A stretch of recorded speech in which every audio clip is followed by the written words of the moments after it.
Hello friends, একটা দিদিভাই আমাকে কোশ্চেন করেছিল যে দিদিভাই তুমি ভিডিও এডিট কোন অ্যাপস থেকে করো।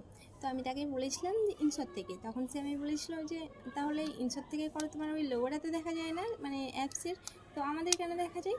তো সেটাই আমি তোমাদেরকে আজকে দেখাবো, ওই লোগোটা রিমুভ কী করে করে, মানে ওয়াটারমার্ক বলে ওটাকে।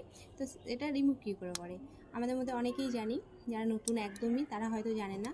তো এটা যারা জানে না তাদের জন্য। তো চলো তোমাদেরকে আমি সরাসরি স্ক্রিন রেকর্ডে গিয়ে দেখাই। প্রথমেই আমি ইনসার্ট অ্যাপ্লিকেশনটাকে অন করে নেব। অন করার পর এই যে আমি ভিডিও এডিট করব, তাই ভিডিওতে টাচ করব। ভিডিওতে টাচ করার পর নিয়ে যাব। নিউতে টাচ করে যে কোনো একটা ভিডিও আমি গ্যালারি থেকে সিলেক্ট করে নেব।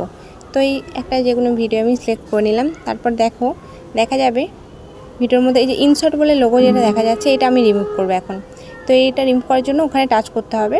ওখানে টাচ করার পর এই যে ফ্রি রিমুভ বলে লেখা আছে, এইখানে ফ্রি রিমুভে টাচ করতে হবে। টাচ করার পর একটা অ্যাড আসবে, তো সেটাকে কিছুক্ষণ দেখতেই হবে।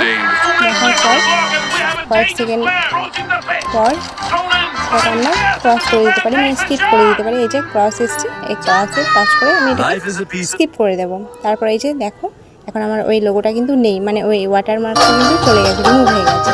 তো এইভাবেই তোমরা করে নিও। আর তারপর এই যে এক্সপোর্ট আছে ওপরে ডান দিকে কোণে, তো এইভাবে সেভ করে নিও। তো চলো আজকে